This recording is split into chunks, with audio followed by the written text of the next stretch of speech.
Good morning. This is Brother Aaron, and this is your psychology class for Thursday, March the 2nd. And today we're beginning chapter 14, the theories of personality. We have quite a bit of ground to cover today, so I need you to turn to page 405 and join with me.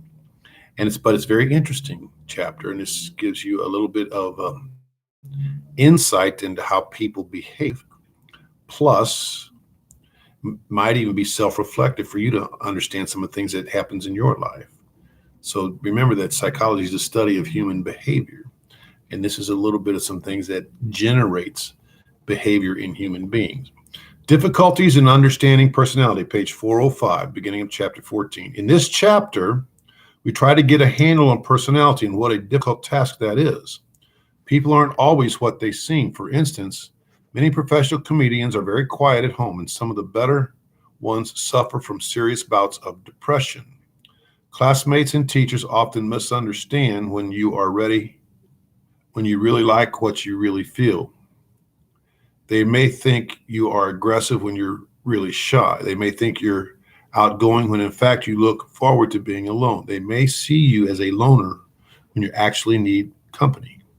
And as if this isn't complicated enough, we all behave differently at different times. When we're eating alone at home, our manners may be disgusting. When we're out for dinner, no one would suspect how sloppy we can be.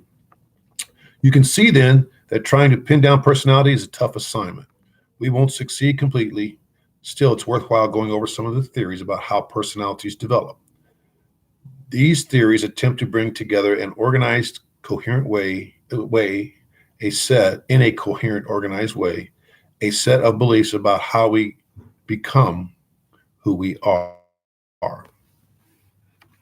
The usefulness of theories. What is the purpose of having theories? There are a couple of answers to this. First, part of a theory may turn out to be correct. Thus, eventually we might be able to explain how we got the way we are by combining the most workable parts of a number of theories of personality. Second, a theory gives us a framework in which to study people.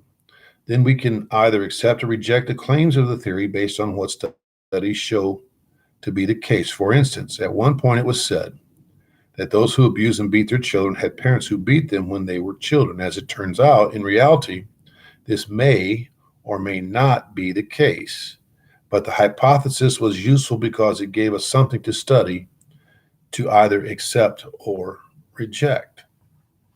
Some people are cheats and liars on one day and super moral on the next, but most of us, most of the time, respond roughly the same way in many situations. In fact, this is the definition of personality. Personality consists of broad, long-lasting patterns of behavior.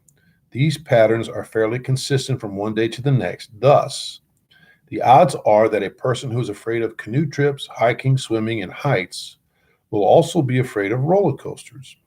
In contrast, those who constantly take chances, drive like fools, and will bet on anything will ride a roller coaster that has all the support bolts loosened. Once we assume that some aspects of personality are fairly stable, we can look at theories that try to explain their origin. So now we're going to begin at the basis of psychoanalytic theory. Psychoanalytic theory is a personality theory based on the assumption that how we develop and behave results from impulse or needs that are unknown to us. In other words, that what we are coming from hidden forces. The theory, in other words, let me read that again. In other words, what we are comes from hidden forces. The theory arose from a belief that people with psychological problems were unable to see the origin of their difficulties. To view these forces requires a trained professional who will analyze one's thoughts, feelings, and history to reveal what is going on beneath the surface. That's how we got the term psychoanalysis. So we have to analyze your mind, see? The most famous psychoanalyst is Sigmund Freud. His theory of how we developed and what controls us dominated psychology from the early 1900s through the 1940s. Freud believed that at the core of one's personality appears within the first 5 or 6 years of life. And it is more or less fixed by that age. For him, individual development has its source in the family and the conflicts that every family has. Our feelings about ourselves come from jealousies, anxieties, and guilt regarding how we relate to other family members and how they view us. This emphasis is not hard to understand. Since Freud's own family life was chaotic, his father was 20 years older than his mother, had a couple of children by a previous marriage, and had a mistress as well. Freud's mother had 8 children after marrying Freud's father. At one point, there were 8 children and a half brother the age of Freud's mother. The father and a nephew, all living in the same cramped 30 by 30-foot room. Boy, my goodness. It makes sense that the family friction and unwanted intimacy this brought about would lead to many of Freud's beliefs. Freud studied to become a physician and for a while actually practiced medicine in the traditional sense. But 2 things changed the course of his life. One, as he listened to the patients, he became more and more convinced that the problems they were having came from psychological forces rather than physical ones.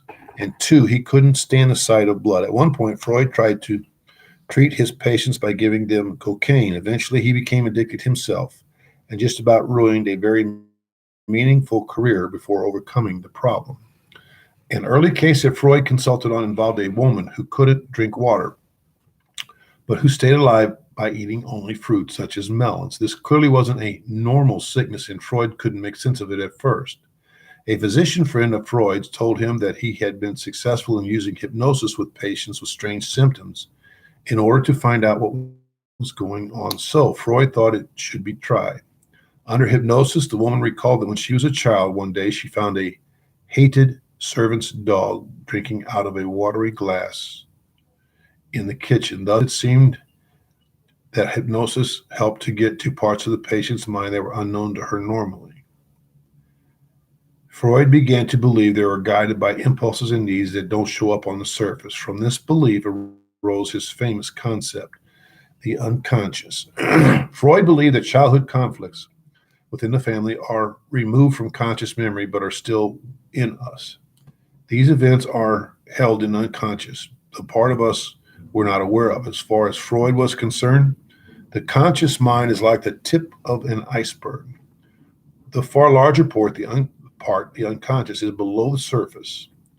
Our true feelings sometimes appear in dreams or in mistakes we make when speaking. That's termed a Freudian slip, by the way. Freud claimed that if he talked to a patient long enough, he found some of the material that was causing the trouble buried. So he gave up hypnosis. And I'm sorry. Freud claimed that if he talked to a patient long enough, he found some of the material that was causing the trouble buried. So he gave up hypnosis as not needed and used his quote unquote talking cure. Freud reached the unconscious by using free association, a process in which the patient says everything that appears in his or her mind, even if seemingly not connected. In other words, no censoring is allowed. The basis for this method of treatment was Freud's assumption that the unconscious always seeks expression in one way or another. If the patient talked long enough, more and more of the unconscious would appear in what was being said. The analyst could then put it all together into a coherent picture and thus explain the problem causing behavior. For example, if you have a deep-seated anger toward a friend, the more you talk about this person, the more likely it is that some unconscious material about what caused the anger will appear. Freud was quite taken by the theory and writings of Charles Darwin. Darwin's work suggested that a human is basically an animal, even though we have a higher mental abilities, as well as the ability to make moral decisions. As a result, Freud focused mostly on the animal aspects of our behavior. In other words, he focused on our very strong drives to satisfy bodily needs: food, comfort, sex, self-preservation.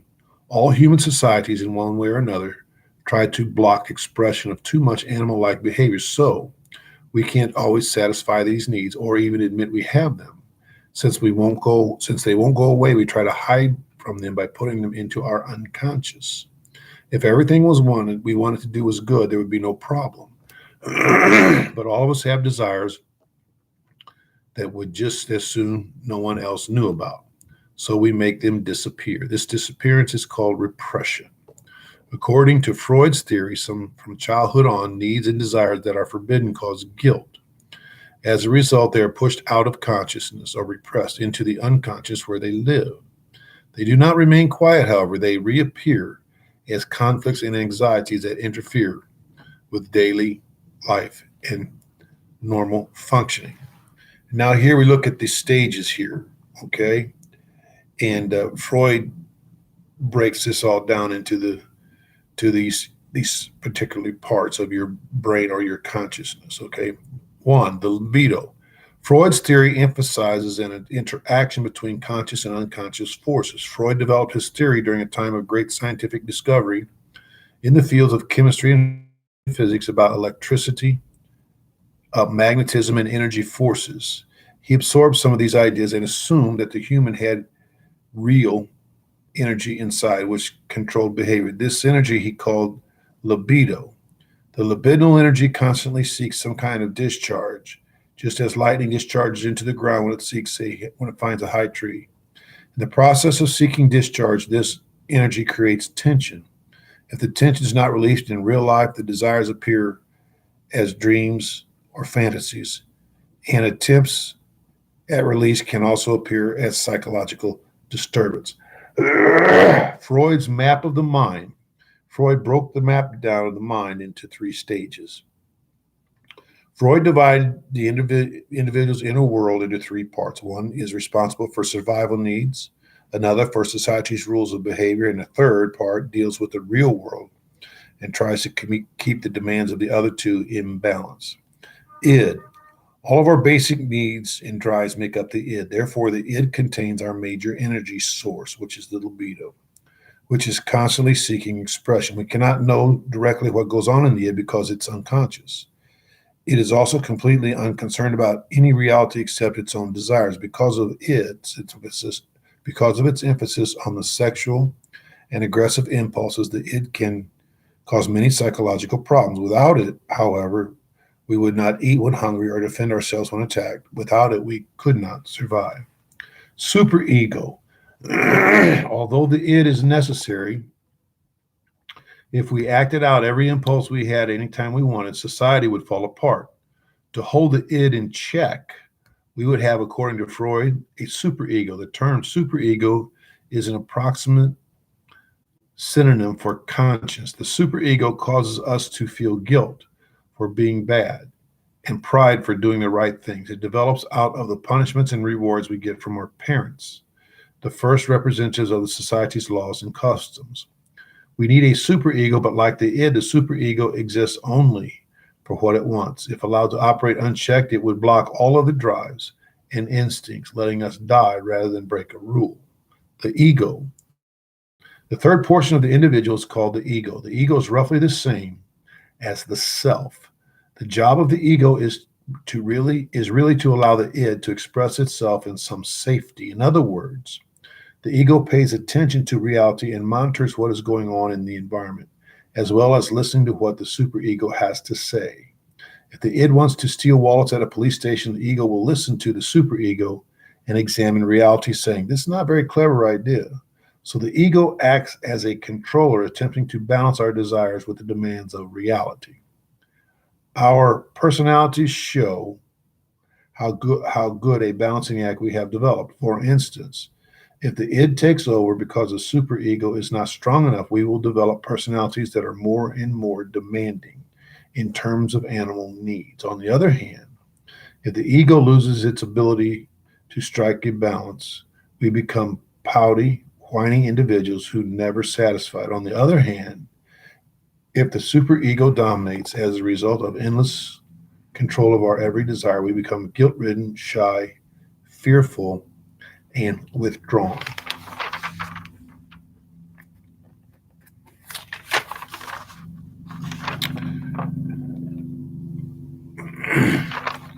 Now, what I would like for you to do is to finish up this section. Finish 409 and read over to 413.